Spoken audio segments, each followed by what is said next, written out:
नमस्कार। इस वीडियो में हम देखेंगे फाइनेंशियल पोजीशन सभी राशि के लिए। लग्न की राशि से चल रहे हैं, तो सभी राशि वालों के लिए मई 2025 से लेके मई 2026 तक फाइनेंशियल स्टेटस पोजीशन कैसा रहेगा? आने वाले 1 साल में उनके लिए फाइनेंशियल पोर्टफोलियो में क्या ग्रोथ है या फिर कुछ फेलियर्स हैं जिसके लिए सतर्क रहना है?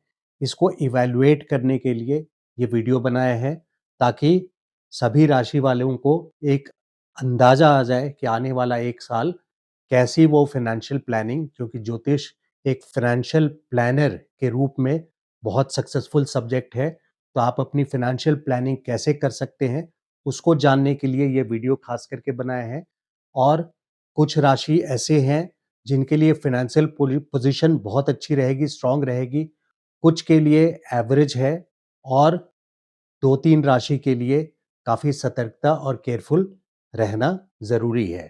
तो इस बात को समझने के लिए इस वीडियो में देखिए, शनि, गुरु, राहु और केतु, इनकी पोजीशंस को लिया है मैंने। और इनकी पोजीशंस, क्योंकि ये स्लो मूविंग प्लैनेट्स हैं, शनि मीन राशि में 29 मार्च को आ चुके हैं। बृहस्पति मई 14, 2025 से मई 2026 तक एक राशि में रहेंगे, मिथुन राशि में। और शनि 2 साल तक मीन राशि में रहेंगे। 2.5 साल पूरी अवधि है, लेकिन 2 साल एक कंटिन्यूटी में रहेंगे, 2 जून 2027 तक।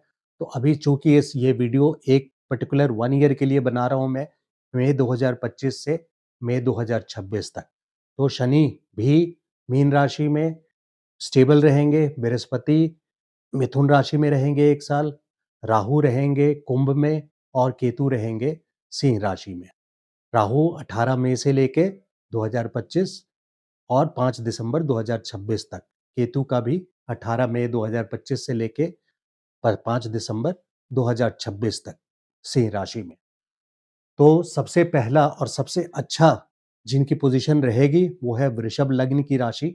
वृषभ लग्न के उसके बाद है फिर कुंभ लग्न की राशि, फिर मेष की, फिर सिंह की, फिर कन्या की। तो ये 5 ऐसी राशियां हैं जिनकी फाइनेंशियल पोजीशन फिर भी अच्छी दिख रही है। और बहुत अच्छी पोजीशंस अगर बोलूं तो वृषभ और कुंभ, इन दोनों की पोजीशंस काफ़ी अच्छी रहेगी, काफ़ी ग्रोथ प्रोस्पेक्टिव है उनके लिए। प्रॉस्पेरिटी काफ़ी अच्छी आएगी, फाइनेंशियली पोर्टफोलियो में इनका इजाफा आएगा, यानी ग्रोथ काफ़ी अच्छी होगी, वेल्थ में, इनकमिंग कैश फ्लो में। तो वृषभ एंड कुंभ ये दोनों एक्सीलेंट पोजीशंस पर हैं। मेष, सिंह और कन्या, इनकी भी पोजीशंस फाइनेंशियली अच्छी हैं। जो एवरेज पोजीशंस पर जिनका रहेगा वो है मिथुन, तुला, धनु और मीन। एक एक करके इनको एवेलुएट करेंगे कि ऐसा क्यों मैंने निकाला है या क्यों ऐसा बन रहा है। और जिनका वीक है, केयरफुल फाइनेंशियली, वो है कर्क, वृश्चिक और मकर। ये 3 राशि ऐसी है जिनको खास करके, कर्क वालों को और वृश्चिक वालों को खास करके काफ़ी केयरफुल रहने की ज़रूरत पड़ेगी। तो फाइनेंशियल प्लानिंग में आप उस तरह के बैकफुट पे रह कर के काम कर सकते हैं, जिससे कि आपकी कोई फ्यूचर रिस्क्स लेने की चांसेस को आप डिमिनिश कर सकते हैं, ख़त्म कर सकते हैं, सो दैट आप फाइनेंशियल लॉसेस में ऑन ग्राउंड ना आ पाएँ।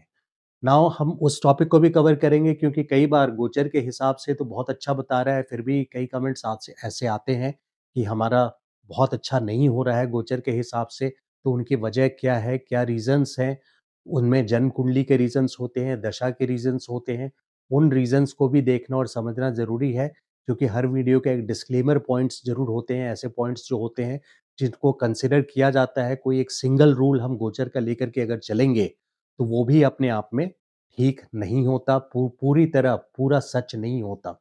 और अगर सिर्फ दशा को भी लेके चलें, वो भी पूरा सच नहीं है। जन्म कुंडली के खाली योग को देखें कि ये इतने सारे योग बन रहे हैं, हमारे पंच महापुरुष योग बन रहा है, ये योग बन रहा है, शश योग बन रहा है, तो उन योग से भी कुछ नहीं होता अगर उसकी दशा ना आए। और सही वक्त पे जन्म कुंडली, दशा और गोचर तीनों का जब तालमेल होता है, तभी सक्सेस मिलती है और तभी एक डिस्टिंग्विश्ड रिजल्ट, कंक्लूसिव रिजल्ट, बहुत अच्छे रिजल्ट्स मिलते हैं। या नेगेटिव इवेंट्स लाइफ में अगर होने हो तो तभी जा कर के होते हैं। तो इन तीनों के मिक्सचर को, कॉम्बिनेशन को समझना, एनालाइज़ करना बहुत इम्पोर्टेंट है। तो इस वीडियो का ख़ास करके सिर्फ़ फ़ाइनेंशियल एनालिसिस करना नहीं है, गोचर के लिमिटेशंस और स्ट्रेंथ्स को समझना भी है कि हमारी लिमिटेशंस गोचर के प्रेडिक्शंस में कहाँ पर आती है, जिसकी वजह से कमेंट्स में आप लोग लिखते हैं कि बहुत अच्छा आपने बताया है लेकिन अच्छा नहीं हो रहा है कई सालों से, उसकी वजह क्या है? तो वो सारे पॉइंट्स कवर करने से एक बैक ऑफ द माइंड में जब भी आप वीडियो देखेंगे मेरा, तो आपको एक बैक ऑफ द माइंड में रेफरेंस चेक रहेगा, जन्म कुंडली देख करके या दशा देख करके कि गोचर के इंटरप्रिटेशन को जो मैं बोलता हूँ, उसको आप अपनी कुंडली पे लगा करके कैसे देख सकते हैं, उस बात को समझने के लिए इस वीडियो को मैंने खास करके बनाया है। तो जैसा मैंने बताया, सारी राशियों में सबसे स्ट्रॉन्ग राशि फ़ाइनेंशियली खास करके, फ़ाइनेंशियली यानी धन से, कैश फ्लो से, तो वृषभ वालों का बहुत अच्छा है। वृषभ वालों की कुंडली मैंने यहाँ पे बनाई है। अब वृषभ वालों की कुंडली में देखिए, बृहस्पति की पोजीशन सेकंड हाउस में है जो कि कैश फ्लो का घर है, इनकम का घर है, सेविंग्स अकाउंट का घर है। बृहस्पति को फाइनेंस मिनिस्टर का पोर्टफोलियो दिया गया है, यानी अगर फाइनेंस का कोई मार्कर है ग्रहों में तो बृहस्पति है, और बृहस्पति का जब डायरेक्ट आपके सेकंड हाउस में आते हैं, जिसकी इस केस की हम बात करें सेकंड हाउस में आ रहे हैं, और ये 11th हाउस के स्वामी हैं, यानी धन स्थान के स्वामी। तो सेकंड के लॉर्ड जब 11th में आए या 11th के लॉर्ड जब सेकंड भाव में जाएँ, तो काफ़ी धनवान लोगों की कुंडली में ऐसे ग्रहों की पोजीशन होती है। एक मेरा वीडियो है, क्या आप धनवान बनेंगे, विल यू बी रिच? तो उसमें कई योगों में से एक योग है जब 11th हाउस के लॉर्ड सेकंड हाउस में जाते हैं या सेकंड हाउस के लॉर्ड 11th हाउस में जाते हैं।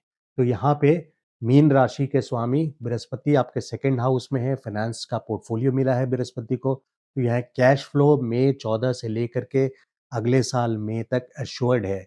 सिर्फ 49 डेज के लिए, 49 दिनों के लिए बृहस्पति 18 अक्टूबर 2025 से लेके 5 दिसंबर 2025 में ही 49 डेज के लिए बृहस्पति कर्क राशि में जाएंगे, जो कि आपके लिए, वृषभ वालों के लिए तीसरा घर रहेगा। यहाँ पे ये उच्च के रहेंगे तो अच्छे रिजल्ट्स देंगे। लेकिन जहाँ तक डायरेक्ट, चूंकि वीडियो का टॉपिक है डायरेक्टली फाइनेंशियल स्ट्रेंथ को देखना हर एक राशि का, तो वृषभ उसमें से नंबर 1 है। तो सेकंड हाउस में पूरे साल ही हैं, 49 डेज, 49 दिनों को छोड़ करके। तो यहाँ पे बृहस्पति का सेकंड हाउस में होना और नवमेश और कर्मेश के स्वामी शनि का 11th भाव में धन स्थान पे जाना, तो यहाँ पे दो ऐसे कैबिनेट मिनिस्टर्स हैं, दो स्ट्रॉन्ग प्लैनेट्स हैं, स्लो मूविंग प्लैनेट्स हैं, जो सब्सटैंशियल रिजल्ट यानी लंबे दौर के लिए आपको कुछ अच्छा वर्थवाइल दे सकते हैं फाइनेंशियल पोर्टफोलियो से रिलेटेड। तो शनि नवमेश और कर्मेश होकर के लाभ धन स्थान पे बैठना, यानी आपके वेल्थ इंक्रीज करना, हमें डबल सपोर्ट मिल गया बृहस्पति, वृषभ वालों को, बृहस्पति का और शनि का। और तीसरा जो अच्छा, बहुत सबसे अच्छा सपोर्ट मिला है, वो है 4 में से देखिए 3 टिकट इनका, तीसरा जो है राहु, तीसरा राहु दशम स्थान पे, यानी सक्सेस को इनके कर्म क्षेत्र में छीन करके भी पूरे दुनिया से लेकर के आके इनके झोली में डालना, राहु वो ईश्वर करता है, साम दाम दंड भेद लगा करके भी इनको कर्म क्षेत्र में, बिजनेस हो या जॉब हो, इनको सक्सेसफुल वृषभ वालों को कर करेंगे राहु। तो बृहस्पति का भी सपोर्ट है, शनि का भी सपोर्ट है और राहु का भी सपोर्ट है। लेकिन अब ऐसे कंडीशंस को देखें जिसमें मैंने जैसे बताया था कि कुछ ऐसे कंडीशंस हैं जिसमें गोचर बहुत अच्छे शुभ फल देते हैं। वो क्या है? सपोज आपके कुंडली में, जन्म कुंडली में शुक्र है और शुक्र लग्न में बैठे हुए हैं, विराजमान हैं।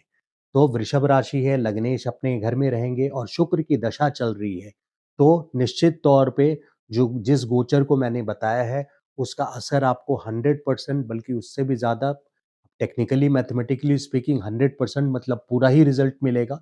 तो शुक्र अगर यहाँ पर होते हैं या अगर 11वें स्थान पे भी होते हैं और शुक्र की महादशा चल रही है, तो भी आपको रिजल्ट बहुत अच्छे मिलेंगे, जैसे मैंने बताया वैसे मिलेंगे। या बृहस्पति की दशा चल रही हो, बृहस्पति आपके जन्म कुंडली में अगर तीसरे स्थान पर हैं, उच्च के एग्जॉल्टेड है यहाँ पे, और यहाँ पे बैठे हैं तीसरे स्थान पे, और उसकी दशा महादशा चल रही हो, तो निश्चित तौर पे बृहस्पति सेकंड हाउस में, शनि 11th हाउस में, लाभ धन स्थान पे, और राहु 10th हाउस में, आपको एक डबल बोनांजा, मतलब बहुत अच्छा गोचर इसको मैं मानता हूँ।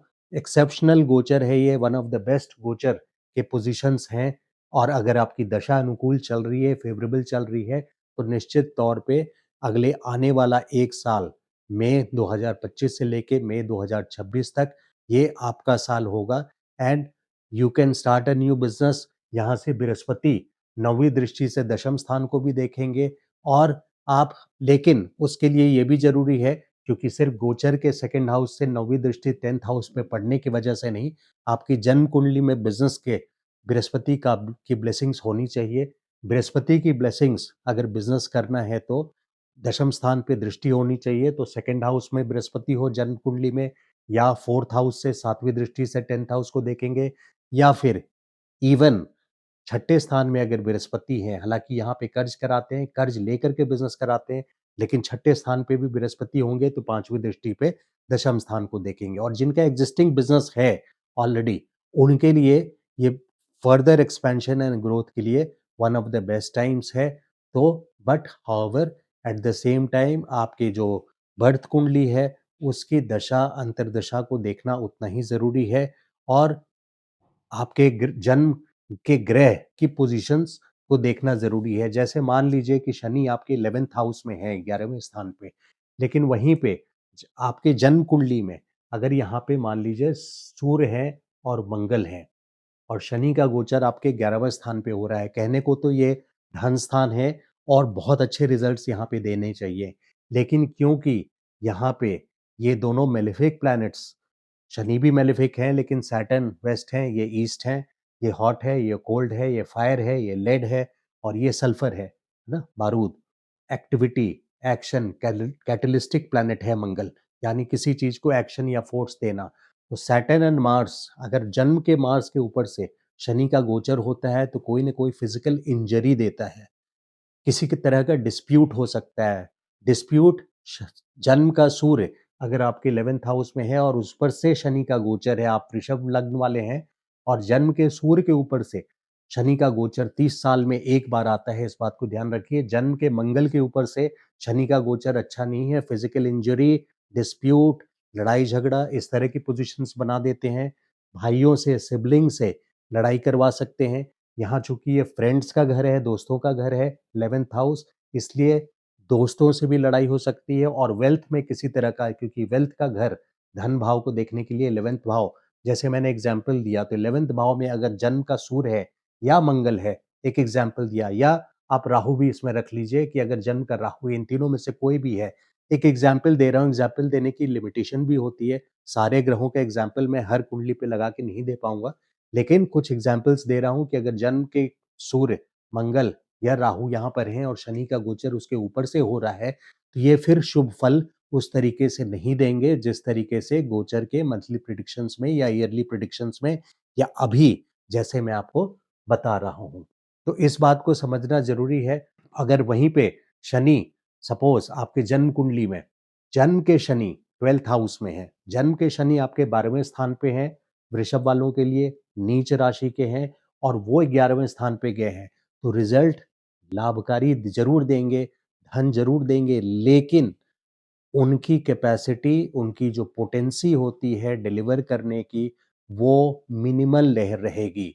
मैं परसेंटेज में नहीं बोलना चाहता 10%, 20%, 30%, लेकिन यहाँ पे मिनिमल मतलब कम से कम ही लाभकारी पोजीशन पे आने के बावजूद, 11वें स्थान में आने के बावजूद, फिर भी चूंकि जन्म कुंडली में नीच के शनि है, इसके वजह से आपको उतने बेनिफिट्स, उतने शुभत्व और शुभ फल शनि के वजह से नहीं मिलेंगे। यही लागू होता है गुरु के ऊपर से भी और राहु के ऊपर भी। अगर जन्म के कोई ग्रह हैं यहाँ पे तो वो फिर फर्दर मॉडिफाइड हो जाता है, चेंज हो जाता है। उसी तरह से हम आते हैं दूसरे नंबर पे कुंभ। कुंभ लग्न वालों के लिए, कुंभ लग्न वालों के लिए देखिए, लग्नेश शनि सेकंड हाउस में है, दूसरे भाव में, सीधा सीधा उनका रिलेशन लग्नेश का शनि जो कि वर्थवाइल हैं, बहुत लंबे टाइम तक लग्नेश रहेंगे आपके दूसरे भाव में, यानी हाउस ऑफ इनकम में। तो ये अश्योर्ड है 2 जून 2027 तक यहाँ पे शनि रहेंगे दूसरे भाव में जो कि इनकम का घर है। बृहस्पति जो कि आपके 11वें धन स्थान और लाभ स्थान दोनों, house of income and house of wealth, house of wealth and house of income के स्वामी हैं, वो बृहस्पति आपके पंचम स्थान पे जो कि शुभ घर है, अच्छा घर है, बहुत पावरफुल पोजीशंस में से एक है, त्रिकोण का घर है, वहाँ बृहस्पति गए हैं आपके पंचम भाव में।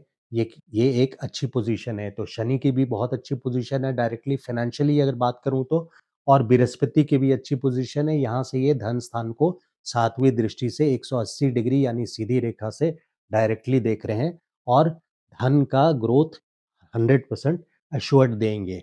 और वहीं पे जिनको कलयुग का राजा बोला जाता है राहु, चूँकि वो 18 मई को, जैसे मैंने बताया 18 मई 2025 से लेकर के अगले साल 2026 5 दिसंबर तक राहु 18 महीनों के लिए आपके लग्न में रहेंगे। तो यहाँ पे राहु का सीधा-सीधा रिलेशन होता है भौतिक सुख देने का, सक्सेस देने का, हर तरीके से मतलब है, ज़रूरी नहीं है कि धार्मिक तरीके से, लेकिन साम, दाम, दंड, भेद किसी भी तरीके से, चाहे वो इल्लीगल हो, चाहे वो रैशनल हो, लॉजिकल हो, इलॉजिकल हो, बट राहु का मकसद एक ही है कि आने वाले टाइम पे, यहाँ पर हम मई 2025 से लेके मई 2026 तक की बात कर रहे हैं, खास करके आने वाले टाइम पे राहु भी आपको 100% यहाँ सक्सेस की ओर ले जा रहे हैं। तो कुंभ लग्न वालों का पोजीशन भी वाकई बहुत अच्छा है। वृषभ वालों का नंबर 1 पे है, दूसरे पे कुंभ पे है। हालाँकि एक बात ध्यान रखिए कि यहाँ कंपैरिज़न की बात नहीं है एक राशि की दूसरी राशि से। जैसे मैंने बताया कि ट्रू केस स्टडी सिर्फ़ बुक्स में हो सकता है, सिर्फ़ बोर्ड पे बन सकता है, लेकिन हर एक की जन्म कुंडली है। जन्म कुंडली में कौन से ग्रह कहाँ बैठे हैं और उनके लिए ये असरदार कैसे हो रहा है, उसकी इवैल्यूएशन फिर सारी मॉडिफ़ाई हो जाती है, चेंज हो जाती है। तो वो आप अपनी कुंडली पे अकॉर्डिंगली उसको लगा सकते हैं। उसका देखिए, कुंभ लग्न वालों का जो मैंने बताया, लग्नेश सेकंड हाउस में है, बृहस्पति 11वें स्थान को डायरेक्टली देख रहे हैं और राहु लग्न में है।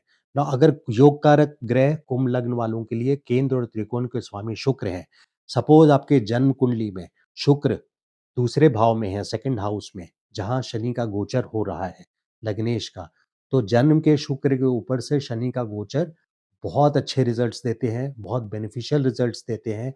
और यहाँ पे जिनके जन्म कुंडली में शुक्र सेकंड हाउस में है और ऊपर से शनि का गोचर जब जाएगा, खास करके जब जन्म के शुक्र के डिग्री के पास वो पहुंचेंगे, कहिए 4-5 डिग्री 6 डिग्री पास जब होते चले जाएंगे, तो उसी ऑर्बिट से, यानी जैसे जैसे नज़दीकी बढ़ेगी, तो वो एश्योरिटी आपकी बढ़ती चली जाएगी इनकम की ओर। यानी कहने का मतलब है कि अगर शुक्र के ऊपर अगर सेकंड हाउस में है जन्म कुंडली में और शनि का गोचर है, तो आपको डबल बोनांजा यानी गोचर का 100% रिजल्ट्स आपको बहुत अच्छा, बहुत शुभ, बहुत पावरफुल मिलेगा। वहीं पे सपोज आपके कुंडली में चंद्रमा की दशा है सेकंड, और सेकंड हाउस में आपका चंद्रमा है, षष्ठेश है चंद्रमा, और आपके दूसरे भाव में चंद्रमा स्थित है और शनि का गोचर आपके चंद्रमा के ऊपर से हो रहा है दूसरे भाव में। तो ये षष्ठेश, विपत्ति, कर्ज, इन सब चीज़ों को लेकर के आएगा। और वैसे भी मैक्सिमम लोग जानते हैं कि साढ़े सती का ये पीक होगा। एक फास्टेस्ट मूविंग प्लैनेट है चंद्रमा, जो 27 दिन में यानी करीब-करीब 54 घंटे में एक राशि पार कर लेते हैं। और वहीं स्लोएस्ट मूविंग प्लैनेट साढ़े 29 साल में शनि। तो एक बहुत एंग्ज़ायटी, फास्टेस्ट एंड स्लोएस्ट का जो कॉम्बिनेशन होता है, ये एक बहुत एंग्जाइटी और स्ट्रेस भरा साल, मतलब 2.5 साल जब शनि रहेंगे, तो शनि चंद्रमा के ऊपर से गुजरेंगे, तो आपके लिए ये इनकम से रिलेटेड काफ़ी स्ट्रेस और टेंशन बना रहेगा। जबकि प्राइमा फेसा यानी देखने में बिना जन्म कुंडली देखे अगर मैं भविष्यवाणी कर रहा हूँ, प्रेडिक्शन कर रहा हूँ, तो मैं ये बोल रहा हूँ कि आने वाले 2 साल आपके लिए कैश फ्लो बहुत अच्छा रहेगा। लेकिन क्योंकि आपकी जन्म कुंडली में यहाँ पे षष्ठेश चंद्रमा है, उसके वजह से रिजल्ट्स क्वाइट डिफरेंट होंगे, चेंज हो जाएँगे, मॉडिफाई हो जाएँगे और नेगेटिव की ओर चले जाएँगे। ये भी ध्यान रखिए। अच्छा, आगे आते हैं अब मेष लग्न वालों पे। तीसरे देखिए, क्लियर कट वृषभ वालों के लिए और कुंभ वालों के लिए ये बहुत अच्छी पोजीशंस हैं। आने वाला 1 साल खास करके 12 महीने की जो पोजीशंस की बात कर रहा हूँ अभी मैं तत्काल, तो ये 12 साढ़े 12 महीने की पोजीशंस इन दोनों लग्न की राशि वालों के लिए बहुत पावरफुल पोजीशन है। तीसरे नंबर पे आता है मेष लग्न। मेष लग्न वालों के लिए देखिए, गुरु आपके तीसरे भाव में है। तो तीसरे भाव से ये 11वीं दृष्टि से देख रहे हैं कुंभ राशि, जो कि धन स्थान है आपका। धन स्थान पे पहले से राहु बैठे हैं, तो राहु का भी मेन मोटिव रहता है सक्सेस, मेन मोटिव रहता है पैसा देना, इंजॉयमेंट, सक्सेस, कंफर्ट, भौतिक सुख जिसको बोलते हैं। तो बृहस्पति की दृष्टि, नौवीं दृष्टि सीधे धन स्थान पे पड़ रही है, जहाँ पे राहु पहले से विराजमान है। तो ये 2 पोज़ीशंस काफ़ी अच्छी है, लेकिन कर्म स्थान के स्वामी और यहाँ पे कर्म स्थान के स्वामी और धन स्थान के स्वामी शनि 12th हाउस में जा चुके हैं।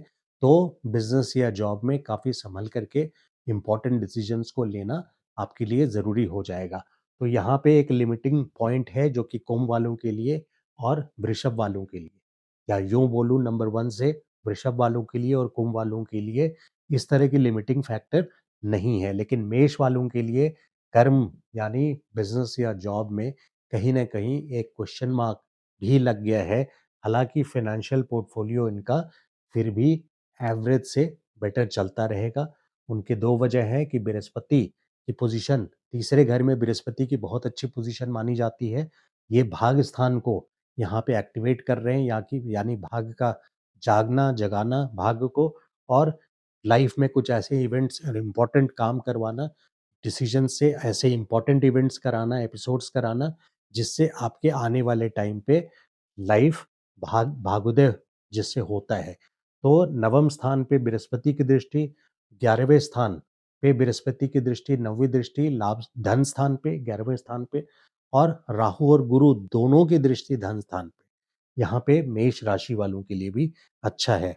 लेकिन वहीं देखिए, अगर अच्छा और अगर मंगल की दशा चल रही है मेष वालों के लिए, और जन्म का मंगल आपके दशम स्थान पर है, तो दशम स्थान पे 10वीं राशि यानी मकर राशि में मंगल उच्च के होते हैं। तो यहाँ पे निश्चित तौर पे आपके लिए जो गोचर का अनुकूल फल है यानी पॉजिटिव रिजल्ट्स हैं, वो 100% काफ़ी अच्छे आएंगे। लेकिन अगर वहीं पे सूर्य की दशा है, ऐसे ले लें, सूर्य की दशा है और सूर्य आपके मान लीजिए छठे में या 12वें में है, सपोज़ 12वें में है सूर्य, जन्म का सूर्य, अगर मैं ऐसे ले लूँ कि जन्म का सूर्य अगर आपके जन्म कुंडली में 12वें स्थान पे स्थित है, जहाँ शनि का गोचर है, तो यहाँ पे सिचुएशन चेंज हो जाती है, क्योंकि जन्म के सूर्य के ऊपर से शनि का गोचर कोई ना कोई टैक्स से रिलेटेड प्रॉब्लम, गवर्नमेंट से रिलेटेड प्रॉब्लम, कोई ना कोई लायबिलिटी, फाइनेंशियल लायबिलिटी में आपको डाल सकते हैं, या गवर्नमेंट से रिलेटेड कोई ऐसा एपिसोड हो जिसमें आपको जेल तक जाने की सिचुएशन पड़ सकती है। खास करके अगर सूर्य की महादशा चल रही हो और सूर्य में राहु की अंतर्दशा आ जाए, ऐसी सिचुएशंस में आपके ये बृहस्पति फाइनेंशियली तो सपोर्ट कर देंगे, राहु भी आपको 11th में सपोर्ट कर देंगे, लेकिन प्रॉब्लम यहाँ और दूसरी ज़्यादा बड़ी आ रही है।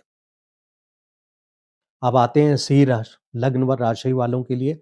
सिंह लग्न वालों के लिए देखिए, एक ही अच्छी बात खास करके दिखाई दे रही है, या 2 अच्छी बात दिखाई दे रही है ज़्यादा से ज़्यादा लग्न कुंडली के हिसाब से। 11वें स्थान पे बृहस्पति का होना, धन स्थान पे बृहस्पति का होना अपने आप में धन की ग्रोथ और प्रॉस्पेरिटी दिखा रहे हैं, और वो भी खास करके अगर आपकी सपोज बृहस्पति की ही अ, दशा चल रही हो और बृहस्पति आपके अगर 11वें स्थान के हों या कोई शुभ घर में, शुभ राशि में हो, तो आपकी गोचर पूरी तरह से काम करेगा।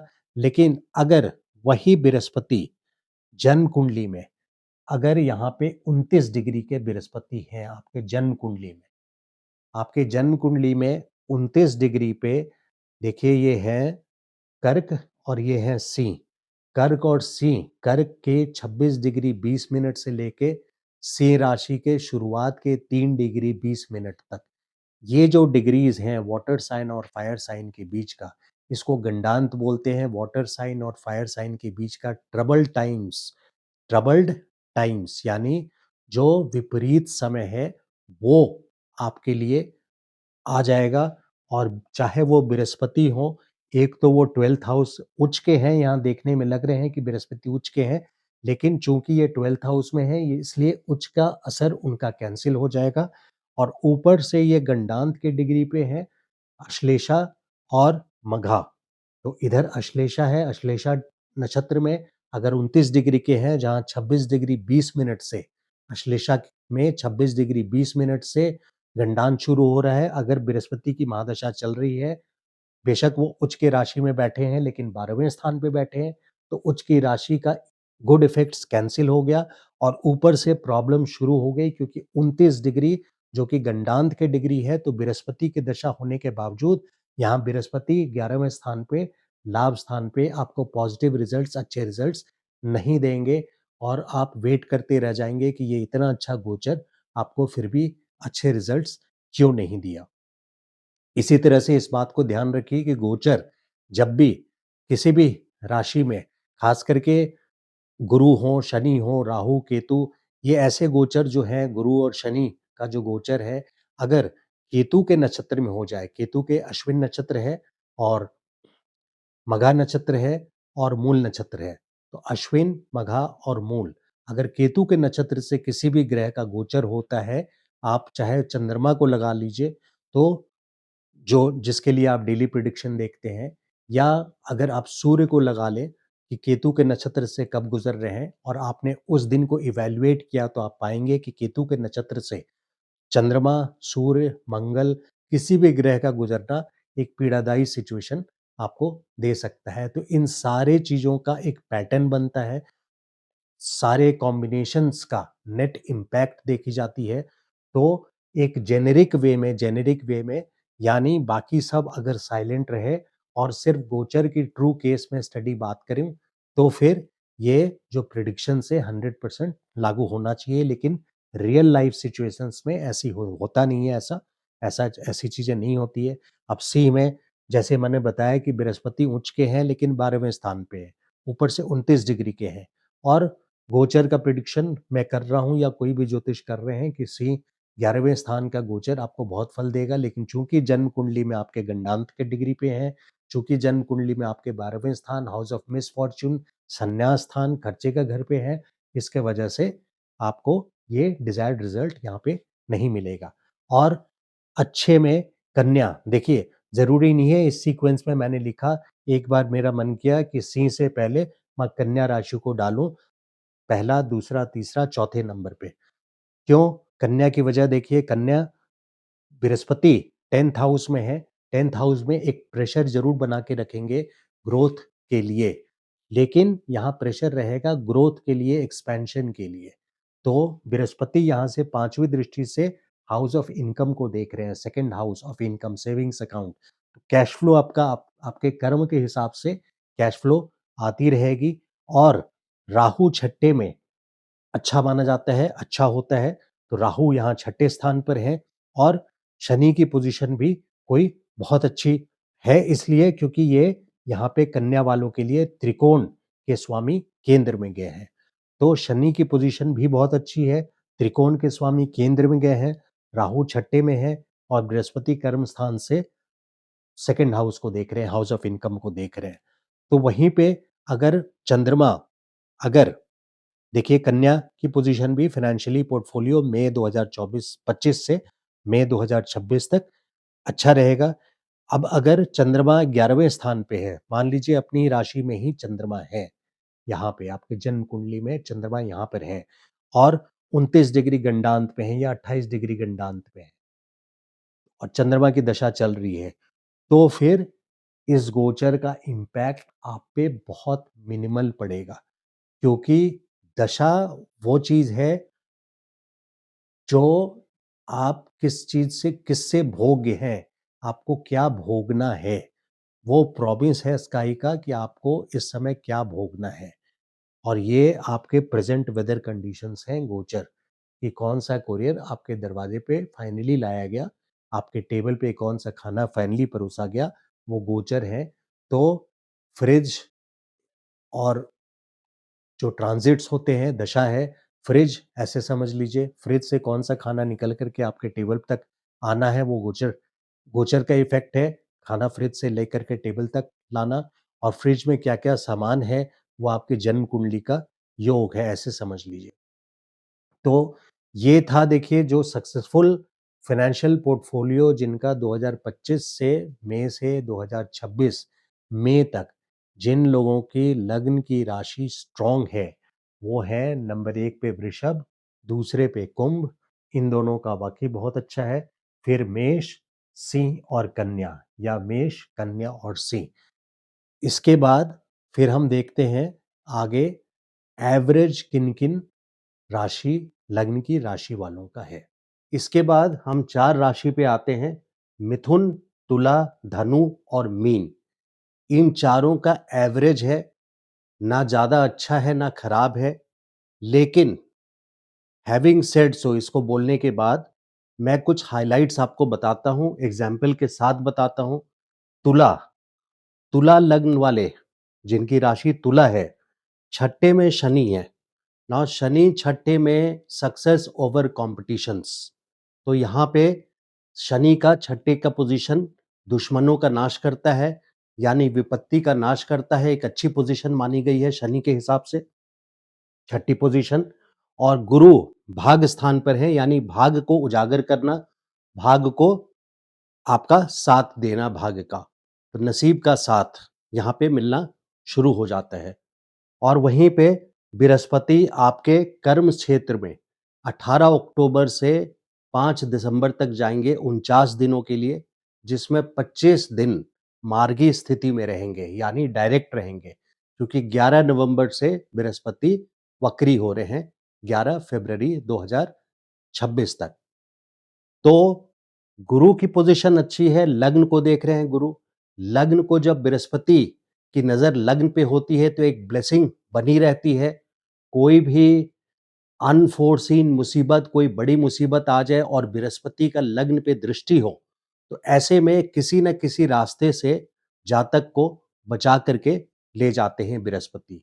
तो बहुत बड़े लॉसेस तो नहीं दिख रहा है इस साल में, मई 2024-25 से लेके मई 2026 तक लॉसेस नहीं है। एक सेवियर बृहस्पति की दृष्टि लग्न पर है, शनि भी सक्सेस ओवर कंपटीशन है, शनि की छठी पोजीशन अच्छी मानी जाती है।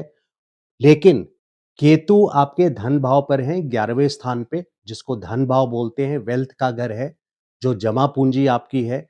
तो केतु वहां पे धीरे धीरे 18 मई से लेके 5 दिसंबर अगले साल तक 18 महीने के लिए यहाँ पे आपके धन की कमी कर सकते हैं, करेंगे।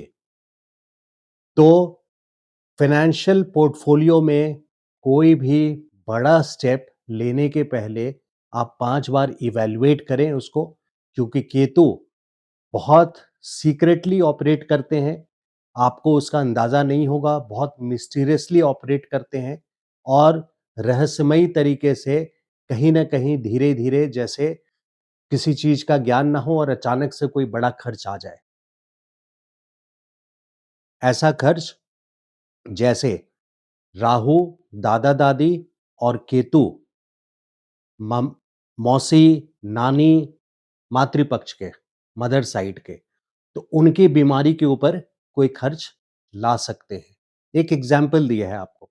तो ऐसा खर्च जिसको पहले से आंका नहीं जा सकता, पहले से देखा नहीं जा सकता। लेकिन गोचर फिर वहां मॉडिफाई हो जाएगा, आपके बहुत अच्छे रिजल्ट्स आएंगे अगर कोई अनुकूल दशा चल रही है। जैसे मंगल, अगर मंगल जो कि सेकंड हाउस के स्वामी हैं, हाउस ऑफ इनकम के स्वामी हैं, आपके चौथे भाव में हैं और चौथे भाव में मकर राशि में बैठ करके उच्च के हैं, तो यहाँ पे अगर मंगल की दशा चल रही है तो फिर यही गोचर के साथ आपका प्रोग्रेस, फाइनेंशियल प्रोग्रेस बहुत अच्छा होगा। और सूर्य की दशा, महादशा अगर चल रही हो, सूर्य सप्तम भाव में हो आपके जन्म कुंडली में, तो उच्च के हो गए सूर्य आपके 7th हाउस में, जो कि दशम से दशम है, सूर्य की महादशा चल रही है। तो ऐसे में, और सूर्य आपके धन भाव के स्वामी हैं, तो सूर्य धन भाव के स्वामी होकर के उच्च के हैं और दशा उसकी चल रही है, तो केतु का गोचर उस समय उतना असर नहीं करेगा जितना सूर्य की दशा, क्योंकि ट्रांजिट्स रिजल्ट मैन्युफैक्चर नहीं करते, सिर्फ डिलीवर करते हैं। मैन्युफैक्चर करना यानी आपके लिए कुरियर बना करके, पार्सल बना करके आपको देना, आपको आपका क्या भोग्य है वो दशा तय करती है। इसलिए अगर सूर्य की दशा चल रही है तुला लग्न वाले में से किसी की, तो जिनकी भी सूर्य की दशा चल रही है उनके लिए फाइनेंशियल पोजीशंस काफी अच्छे रहेंगे। वहीं पे अगर किसी की तुला लग्न वाले की केतु की दशा चल रही है और केतु छठे, 8वें या 12वें में हो, तो ये खराब पोजीशन आ जाती है। छठे में हो तो शनि का गोचर उसके ऊपर से हो रहा है 30 सालों के बाद, तो ये अपने आप में बहुत सतर्क रहने वाला टाइम आ जाता है। जब शनि 30 साल के बाद केतु के ऊपर से गोचर करेंगे, वो भी छठे में, तो कोई बड़ी विपत्ति सामने ला करके खड़ा कर सकते हैं, बहुत बड़ा कर्ज करवा सकते हैं या बहुत बड़ी बीमारी एक गुप्त तरीके से जिसका पता ना हो, बड़ी बीमारी ला करके दे सकते हैं। तो केतु अगर 6th में हो, केतु या 8वें में हो या 12वें में हो, अगर उसकी दशा चल रही है, तो कहने का तात्पर्य यहाँ पर ये है कि अगर दशा आपकी अनुकूल और विपरीत है, गोचर का असर उस पे सुपर इम्पोज करना पड़ता है और उस तरीके से आप देखें कि दशा का शुभ होना, अच्छा होना, अच्छे फल के लिए इंपॉर्टेंट हो जाता है। अगली राशि है मिथुन। मिथुन का भी एक एवरेज रिजल्ट मैं मानता हूं। बृहस्पति देखिए लग्न में है, तो ये एक बहुत अच्छी पोजीशन है। लग्न का बृहस्पति फिर से आपको एक फाउंडेशन, एक पिलर के तरह आपके साथ खड़े रहेंगे। यानी जिस चीज में आप हाथ डालेंगे गुरु कृपा आप पे बनी रहेगी। और यहां से भाग स्थान को भी देख रहे हैं और पंचम स्थान को भी देख रहे हैं। तो बृहस्पति एक साल में कुछ इंपॉर्टेंट प्रोग्रेस और ग्रोथ आपको जरूर देंगे। बेशक वो डायरेक्टली फाइनेंशियली रिलेटेड ना हो, लेकिन 18 अक्टूबर 2025 से लेके 5 दिसंबर 2025 में ही ये 49 दिन जब ये सेकंड हाउस में जाएंगे दूसरे भाव में, तो यहाँ पे बहुत अच्छे रिजल्ट्स देंगे। वहीं शनि 10वें स्थान पे, तो हार्ड वर्क और discipline, maximum labour minimum wages, ये शनि का फॉर्मूला है। यानी hard work, disciplined approach, sincerity के साथ आपको काम करते रहना है। और राहु नवम भाव में, यानी आपको benefit from multinational companies, NRIs, export import से रिलेटेड कोई भी काम हो और अब्रॉड से रिलेटेड कोई भी बेनिफिट हो। हालांकि धर्म स्थान पे राहु का आना अपने आप में एक अधार्मिक कार्य करवाता है, लेकिन जहां तक फाइनेंशियल कलयुग में फाइनेंशियल गेन की बात है, तो मल्टीनेशनल अब्रॉड से रिलेटेड कोई भी काम हो उसमें आपको बेनिफिट मिलेंगे। अब वहीं पे अगर मिथुन राशि का चंद्रमा, मान लीजिए कि किसी की चंद्रमा की दशा चल रही है जन्म कुंडली में और चंद्रमा स्थित है सेकंड हाउस में, और D9 कुंडली में भी, यानी नवांश कुंडली में भी कर्क राशि में ही चंद्रमा है, तो वर्गोत्तम स्थिति आ जाती है। क्योंकि नवांश में भी और लग्न कुंडली में भी एक ही राशि में है और सेकंड हाउस में लग्न कुंडली में है, तो चंद्रमा की दिशा में फाइनेंशियल प्रोग्रेस बहुत अच्छा होगा। फिर ये एवरेज नहीं रह जाएगा। उसी तरीके से अगर शुक्र, किसी मिथुन वाले का शुक्र 12वें भाव में है, 12th हाउस में, शुक्र 12th हाउस में बहुत अच्छे रिजल्ट्स देते हैं, तो यहां पे शुभ फल देंगे। बृहस्पति 8वें में, अब अगर बृहस्पति 8वें में हो किसी के, सपोज बृहस्पति आपके इस घर में है 8वें घर में, यहां बृहस्पति नीच के हो जाते हैं और जन्म कुंडली में आपकी बृहस्पति की दशा चल रही है, कोई भी मिथुन लग्न वाले हैं और उनकी बृहस्पति की दशा चल रही है और बृहस्पति का पोजीशन 8वें घर में है, तो फाइनेंशियली अच्छे रिजल्ट्स नहीं आएंगे। बृहस्पति का लग्न में जाने के बावजूद उतने अच्छे गोचर के प्रिडिक्शंस में जो आप जेनेरिक वे में मंथली वीडियोस में सुनते हैं कि लग्न में बृहस्पति आया है तो आप पे एक ब्लेसिंग पूरे साल बनी रहेगी, उसका रिवॉर्ड, उसका एक्चुअलाइजेशन ऑन ग्राउंड, उसका फलित होना उतना असरदार नहीं रह जाएगा। क्योंकि आपकी दशा, बृहस्पति आपकी जन्म कुंडली में 8वें घर में है और दशा आपकी बृहस्पति की चल रही है। अब आते हैं धनु लग्न। अगर धनु लग्न वालों का भी एक एवरेज सी कुंडली, फाइनेंशियल पोजीशन की बात कर रहा हूँ यहाँ पे, तो शनि चौथे में है, शनि चौथे से सीधा कर्म स्थान को देख रहे हैं, तो यहाँ पे एक स्लो डाउन पोजीशन होता है, काफ़ी फ्रस्ट्रेटिंग, डिलेड रिजल्ट्स देते हैं, तो ग्रोथ इन प्रोफेशन काफ़ी डिलेड होगा, स्लोड हो जाएगा, हार्ड वर्क और डिसिप्लिन की ज़रूरत पड़ेगी। लेकिन बृहस्पति की दृष्टि लग्न पर है, लग्नेश है धनु वालों के लिए, और लग्नेश का अपने ही राशि को देखना, लग्न को देखना एक बेनिफिशियल रिजल्ट आ जाता है। अब मान लीजिए किसी धनु वालों का, यहाँ पे किसी भी धनु लग्न की राशि वालों का बुध की दशा चल रही है और बुध 10वें घर में स्थित है। मान लीजिए कि किसी की जन्म कुंडली में बुध यहाँ पर है। मैं ये दिखा रहा हूँ कि कैसे धनु लग्न है, यहाँ पे मैं बोल रहा हूँ कि एवरेज परफॉर्मेंस रहेगी फाइनेंशियली। लेकिन अगर आपकी कोई फेवरेबल दशा चल रही है, जैसे बुध की दशा चल रही है और जन्म कुंडली में आपके बुध 10th हाउस में है, यहाँ उच्च के हैं, एग्ज़ॉल्टेड हैं, तो फिर यहाँ पे रिज़ल्ट्स आपको काफ़ी अच्छे मिलेंगे। और वही बुध अगर आपके 8वें घर में है, कर्क राशि में अश्लेषा नक्षत्र में 28 डिग्री पे हैं, तो ये दूसरे गंडांत पे हैं, 3 गंडांत होते हैं, दूसरे गंडांत पे हैं, यानी वाटर साइन, कर्क राशि और फायर साइन, सिंह राशि। तो इन दोनों के बॉर्डर पर 3 डिग्री 20 मिनट कर्क राशि के लास्ट, यानी 26 डिग्री 20 मिनट से लेके 3 डिग्री 20 मिनट मघा नक्षत्र, मघा सिंह राशि के पहले 3 डिग्री 20 मिनट।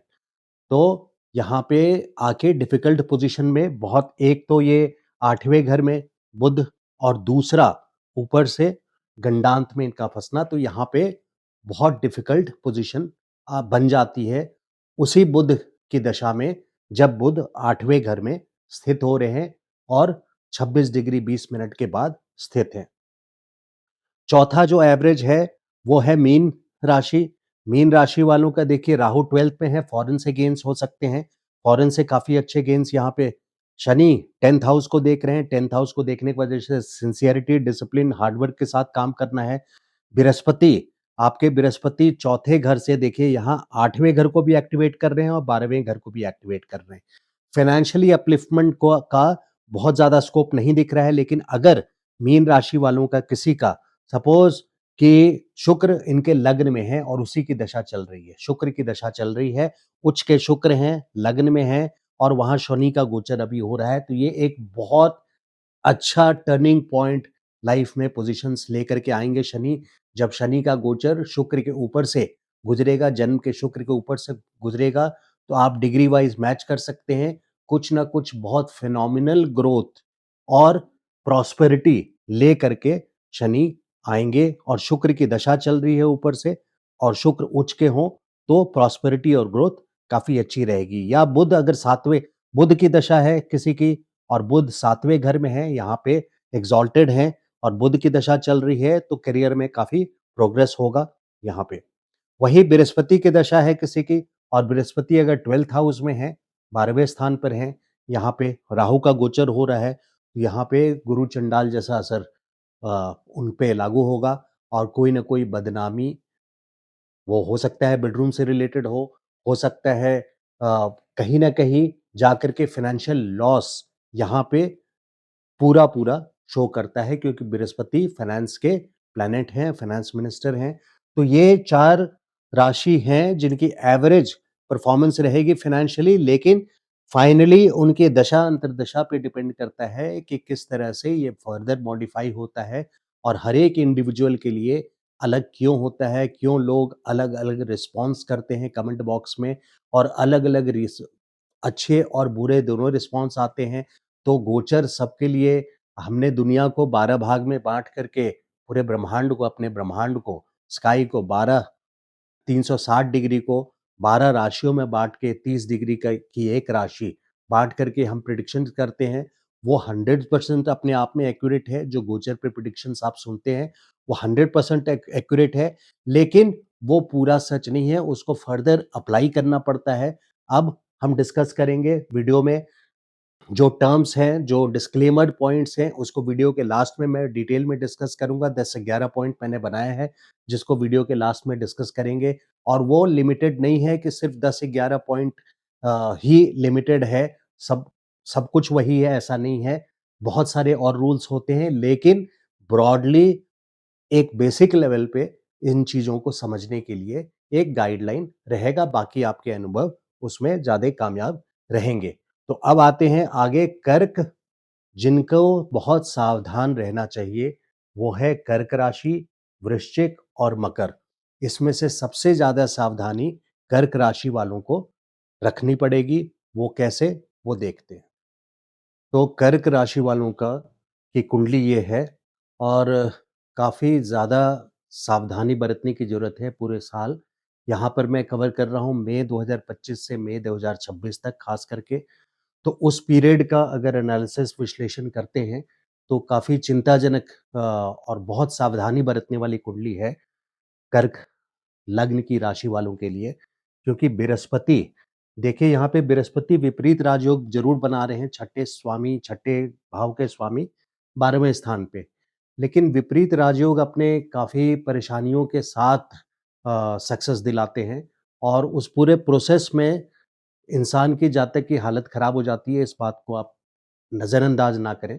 विपरीत परिस्थितियों में जाकर के सक्सेस मिलना अपने आप में बोलना आसान है, लेकिन ये एक बहुत डिफ़िकल्ट प्रोसेस होता है और 12वें का बृहस्पति विपरीत राजयोग ज़रूर है, लेकिन 12वें का बृहस्पति फाइनेंस मिनिस्टर यहाँ पे आपके खर्चे के भाव में चले गए, मिसफॉर्च्यून दुर्भाग्य के स्थान पे चले गए, तो यहाँ पे फाइनेंस का आना बिल्कुल यहाँ पे समाप्त हो जाता है, खर्चे बढ़ जाते हैं और दोहरी मार तब पड़ रही है कर्क वालों को, जब केतु का गोचर भी 18 मई 2025 से लेके 2026 के 5 दिसंबर तक 18 महीनों के लिए सेकंड हाउस में, जो कि हाउस ऑफ इनकम है, उसमें एक तरफ बृहस्पति 12th में खर्चे के भाव में और दूसरी तरफ केतु सेकंड हाउस में यानी हाउस ऑफ इनकम में। ये 2 बड़े प्लैनेट्स का गोचर डायरेक्टली फाइनेंस से रिलेटेड जो हैं, जो फाइनेंस के अधिपति हैं, जो फाइनेंस के कैबिनेट मिनिस्टर हैं, निर्मला सीतारमन ऐसे समझ लीजिए करंट टाइम्स में, तो उनका अपने आप में फँसना, 12वें स्थान पे खर्चे के घर पे जाना, केतु का 18 महीने के लिए स्वीप करना सेकंड हाउस ऑफ इनकम से, तो एक असंतोष बनाता चला जाएगा और आपकी इनकम एक बहुत बड़ी स्ट्रेसफुल सिचुएशन में चली जाएगी। किसी भी तरीके का रिस्क आप बिज़नेस या जॉब में ना लें, जॉब चेंजेस ना करें बिल्कुल भी। अगर बिल्कुल ज़रूरत ना हो, जब तक बहुत ज़्यादा ज़रूरत ना हो, तब तक कोई जॉब हॉपिंग का आप बहुत अच्छी अपॉर्च्युनिटी मिल रही हो, उसके बावजूद आप मई के बाद से बहुत केयरफुल रहना है आपको। ख़ास करके 13 जून से लेकर के 14 अगस्त तक भी देखिए बृहस्पति एक तो 12वें में प्लस नीम करेला नीम चढ़ा वाली कहावत है, आर्द्रा नक्षत्र में, राहु के नक्षत्र में 2 महीने के लिए 13 जून से 14 अगस्त तक। तो और पूरे साल ही, सिर्फ इस 2 महीने की बात नहीं, पूरे साल सिवाय 18 अक्टूबर 2025 से लेकर के 5 दिसंबर 2025, जो कि ये 49 दिनों का टाइम होता है। लेकिन उसमें भी ये एक बहुत छोटा-सा पीरियड है, उसमें भी वक्री रहेंगे बृहस्पति, यानी इरैटिक रिजल्ट्स देंगे। बहुत सर्टेनिटी के साथ आपके लग्न में आकर के बहुत अच्छा कर दें, इसके लिए उनको सिर्फ 25 दिनों का टाइम मिलेगा, जब ये मार्गी रहेंगे 18 अक्टूबर से 11 नवंबर तक। और वहीं जब इन दोनों की मार तो आप पे पड़ेगी ही इस साल, और उसके बाद जब यहाँ पे नवम स्थान पे शनि है और वो जब 14 जुलाई से 28 नवंबर तक एक 138 दिन के लिए 138 दिन के लिए जब ये वक्री स्थिति में आएंगे, तो इनका ऑर्बिट यानी इनकी डायरेक्शन भी 8वें घर की ओर होगी। तो ये एक शनि राहु की युति वाला ही प्रभाव देंगे, कुछ ऐसा ही देंगे, इस बात का आप ध्यान रखिएगा। तो 8वें घर की ओर शनि का जब रास्ता होगा, जब ऑर्बिट होगा, डायरेक्शन उनका 8वें घर का होगा, तो 4 बड़े ग्रहों में से देखिए आपके केतु सेकंड हाउस में, जो कि बिल्कुल अच्छी पोजीशन नहीं है, जहाँ तक फाइनेंशियल पोर्टफोलियो की बात है, ये बिल्कुल डिजास्ट्रस पोजीशन है। I am sorry to use a strong word, but ये यूज़ करना पड़ रहा है।